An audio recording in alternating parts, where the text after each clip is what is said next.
All right, everyone. Welcome, welcome, welcome. Grand and glorious day to you today on this amazing day where life is occurring. I'm Reverend Lisa Giroux. I'm your Reiki Master Teacher Guide for this series, 21 Days of Reiki Transmissions. And today we're going a bit deeper into the tools of the trade, so to speak. And for many of you who know me, you know that I've been meditating for more than 30 years now. I started in 1986, and my meditation journey has waxed and waned. But what meditation did for me instantaneously was allow me to connect to other realities other than just what we see here. And it really opened up this realm of awareness that really set me on this trajectory within. The fearless journeying within the mind, which opens us up to the mind, and we get more deeply into that. So today I have with me here some of the tools that I use on various days. I'm going to just close the door here real quick, keep the little dogs at bay here. And as my journey continues to expand and evolve, as I continue to expand and evolve my consciousness and experience in every day, some of what I have learned is that, like Dorothy said, there's no place like home. This moment in time is the only moment that we have. Now, this moment. So, what that means is for all the journeying that I did through my journeys of drugs and alcohol and food and fun, that was distracting me from this home, this moment, this present time consciousness, this awake awareness of where I am fully in every photon in my body right now in this reality, and I'm fully in everything in the universe right now. And it's amazing. It is amazing. So I'm going to tell you a few stories about some of the tools that Source has given me, that the universe has opened me up to, starting with my angel bell. Many of you know the old angel bell. You've heard it on many occasions. And it's also a bottle opener. So the first year when I moved here in 1986, I went to a garage sale with my pal, Trish the Vish, and I found this brass bell that was $1. And that was, at that time, it was like $1 for this bell. Give me a break. And the lovely woman who was giving me this bell said, "That's an angel bell." And of course, being a big fan of It's a Wonderful Life, I understood the concept of the ringing of the bell. And what that ringing of the bell does is it focuses our attention and allows Source, similar to shaman sticks that I also use, but I'm not going to show you my shaman sticks today. That will be another day. It tells the universe, attention here and now, attention here and now. And when we're using sound as clearings, sound as, I use this for home blessings, business blessings, all of that, we want to focus on the sound and the silence. So we imagine that this sound that is going outward into the ethers, into the universe, we follow that sound for as long as we can, and immediately we are in a transcendent state. It takes some practice, but this is all practice. So the angel bell is awesome. And when I bring this, of course, sometimes I'm calling people to Thanksgiving dinner or, you know, just clearing, like I said, clearing the house, clearing my mind. It is preparing the soil for transcendence, for attention, for attentiveness, for present time consciousness, to be here now. Follow that sound. We're going to go more deeply into using sound, but one of the other things that I use more recently, like within the last 4 years, is the tuning fork. Same principle, but the tuning fork you can put on any type of blockage within your body or your mind, and again, you follow the sound, follow the sound, follow the sound to silence. And after the sound reverberates outward as with the angel bell or inward with the, trying to see where my microphone is. We then can put our desires, our dreams, our attention, our intentions upon the sound frequency, and it does help us to then send it outward and then bring it back inward into the heart space. This is the heart chakra. This is also the seat of our immune system.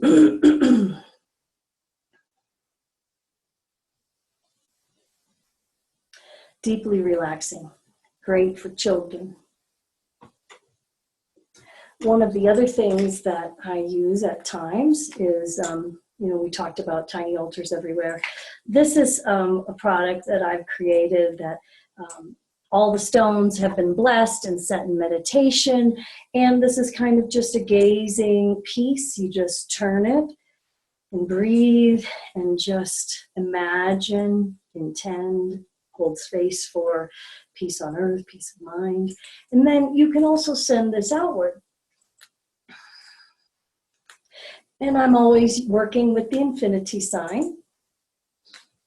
And this is a blessing. This is created. It's just sand and stones and a few little gewgaws and trinkets in there that have sat in meditation with me, that their frequency has been elevated. And just taking a few minutes, 90 seconds, 17 seconds is all it takes, as George Harrison said. And that is true. If we are in a moment of hell on earth, just go within, hold a frequency for guidance, for faith, for better, for about 17 seconds. 90 seconds is optimal, and it begins to shift. So I kind of use these on my inner altars. I'm shifting it and changing the energy around, building and rebuilding altars. And of course, I'm always using the pyramid power, because in all of my journeying that I've done in my shamanic teachings and in my meditation teachings, I have gone all the way back in my consciousness to pre-Sumeria and recognize the power of the pyramid, the power of these energy stones. The monoliths, you know, the ancient peoples, they had a great understanding. We had a great understanding of how to use the stones for generating power. And if you know about the Earth's grid, we know that the pyramids are aligned. And for enhancing energy, when we put our attention and our intention into a crystal, it's a energy magnifier. And so that's one that I use a lot. I don't have my obsidian ball here. That's on another altar somewhere else. So in my journeying, as I was opening up to other realms of information, about 20 years ago, more than that now, probably 25 years ago, I began to experiment and expand into some of the Hindu philosophies and use the energies of Ganesh, which was my first guide, the first god, Ganesh. Ganesh is the elephant god and the overcomer of all obstacles.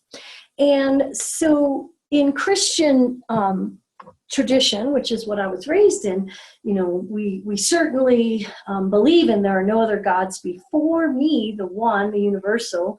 But then also I have come to, for myself, began to investigate the helpers. And I believe that the angels, that these other little totems are the helpers that get us to a higher consciousness.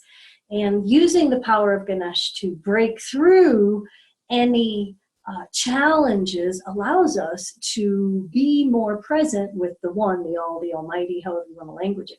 And I also use Lakshmi. Lakshmi is the goddess of abundance.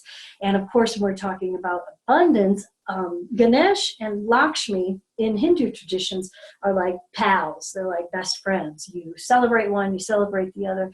And Lakshmi opens us up to that belief that there really is enough for all. And that at this moment in time, we have everything that we need. And we're truly, truly grateful for the blessings, okay, for the blessings. So, of course, I mentioned a little bit in Reiki, where we work with selenite. This is a selenite wand. I had a couple of selenite, and then I usually use obsidian because obsidian doesn't hold energy. It cleanses and clears. And one spring celebration, I put my altar together actually on this little table with the computer sitting on, and my little dog ran into it, dumped it over, and smashed those wands. And with crystals, we use them for a certain period of time, and then when they go away, we lovingly let them go. So I got myself another selenite wand, and then I'm also using a lot the good old smoky quartz. So we use the selenite and the quartz crystals for magnifying our energetic field, and the smoky quartz is a great way to ground yourself, because the more expansive we are, the more expansive we are seeking to become, the more we have to ground ourselves, cleanse our aura, because there are attachments or negative energies or negative thoughts that we're picking up that really don't even belong to us. And we don't realize that. You know, we think that we are our thoughts until we get to a certain level of expanded awareness and we begin to experience the truth of who we are. So when we have a negative thought that comes in, this is why we really have to protect ourselves about who we spend time with. We begin to manifest that. We begin to resonate that until we come to consciousness, say, this doesn't mean mine, and I would like to cleanse my aura of it. I would like to give that back. I would like to repel that and no longer attract that. So we come to a nice grounding, right? And just holding these stones will help us do that.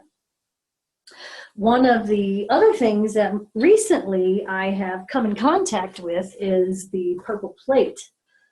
This was a gift from Karen of Karen's Table. Karen's amazing. And this is the Nicholas Tesla purple plate. And I've experimented with it in several different ways. I tried putting it under my bed, but the energy is just too much. That was too much. I put it under plants, and the plants do better. I put it under my Reiki grid. Those of you who are level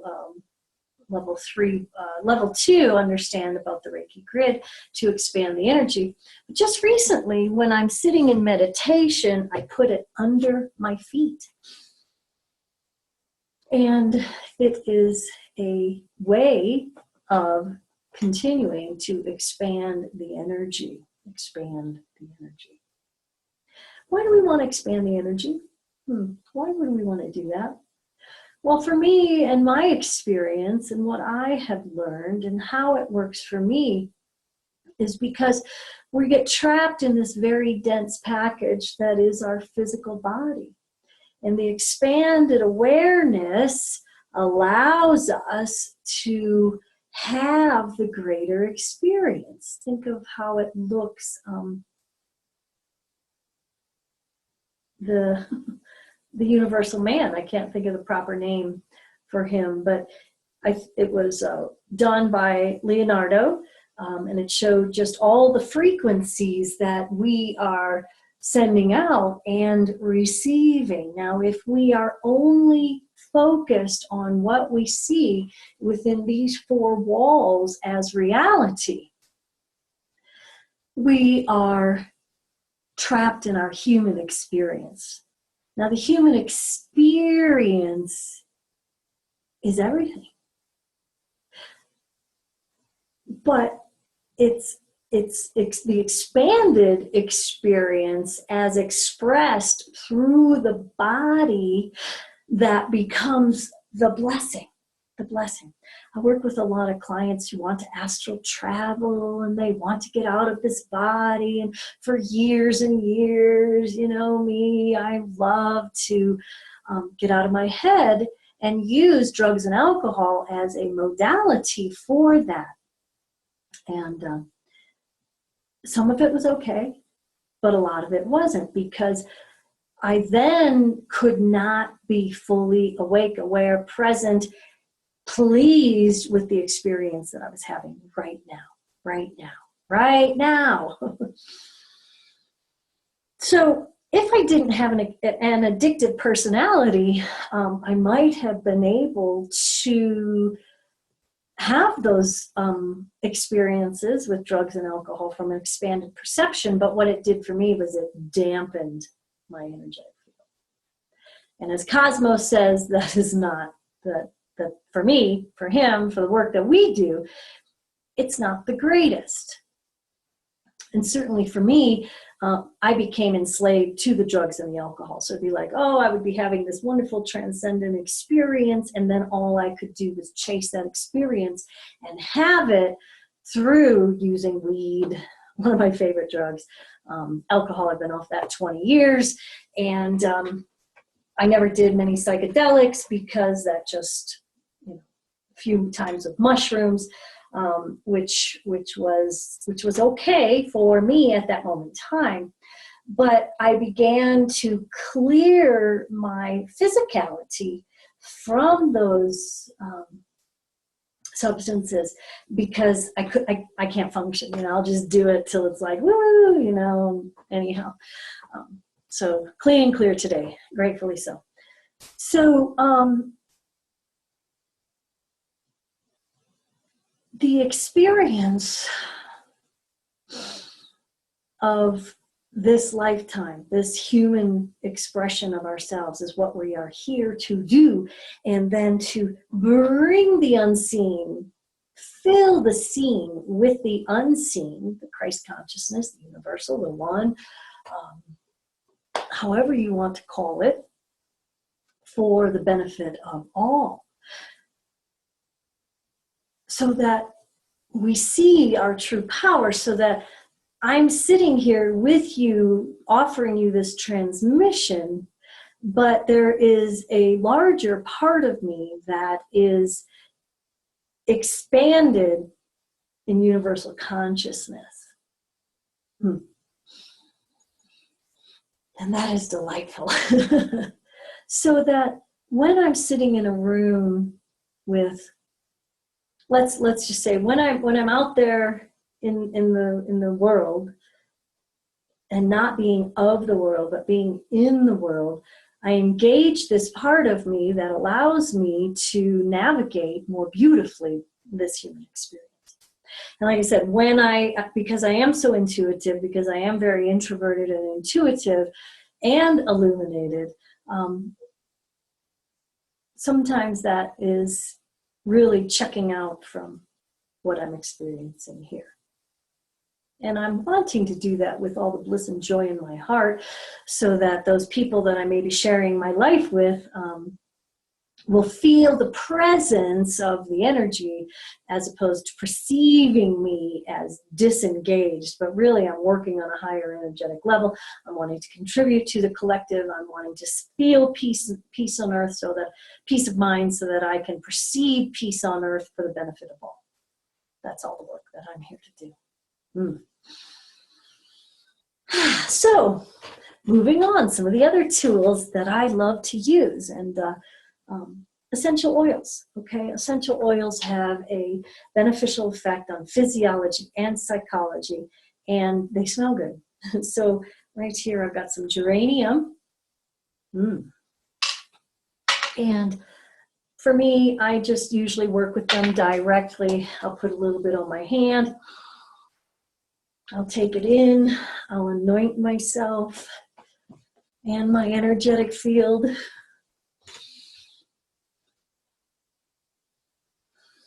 And you want to make sure that you're using pure essential oils. I use doTERRA. There are many fine companies. Do your research.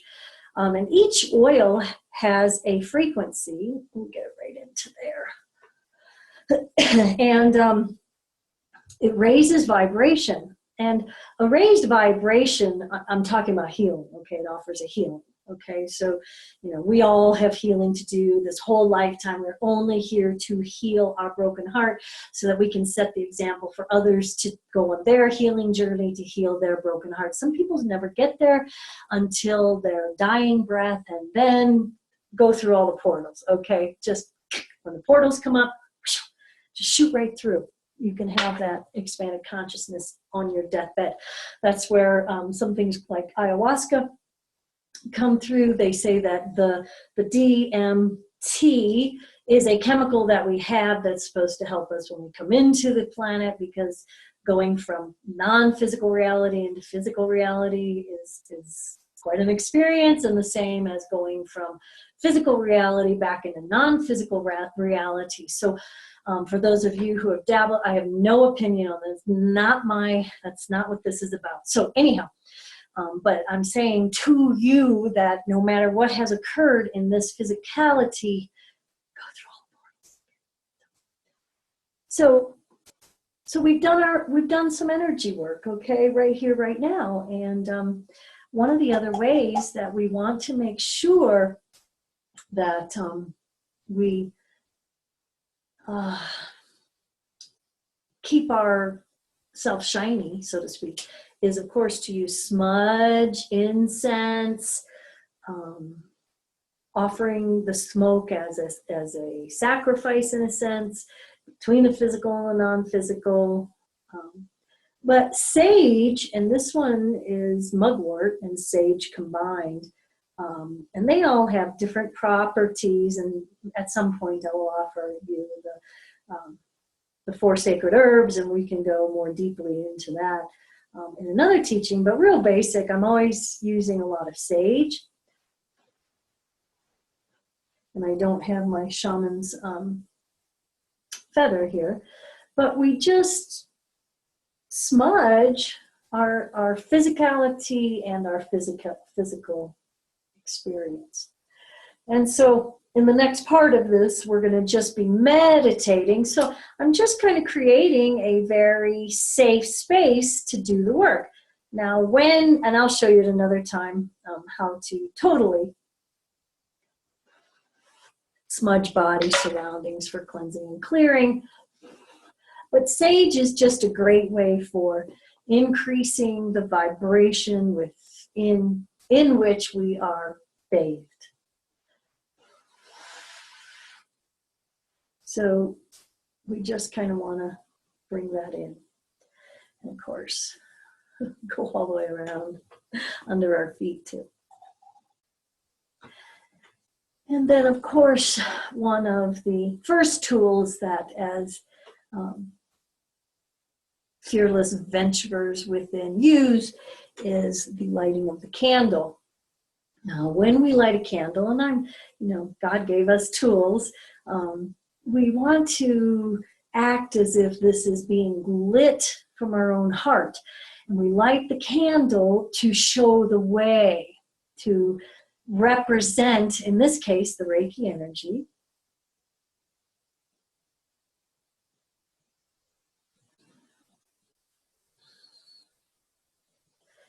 my own personal symbol in there as well. This represents the mysterious, the unknown, and our own enlightenment. Even if we only have this much enlightenment to start, which is where we all begin, that's all it takes. And then there is light. Let there be light, right? And there was. So let there be light. Let this be a blessing. Let us expand our awareness. Let us expand our faith. Let us step away from fear into the faith and the mysteries. God works in mysterious ways. Be still and know for ourselves. Not for anybody else, not from anybody else. But now we are assuming full maturity and responsibility and spirituality and unity and openness and oneness.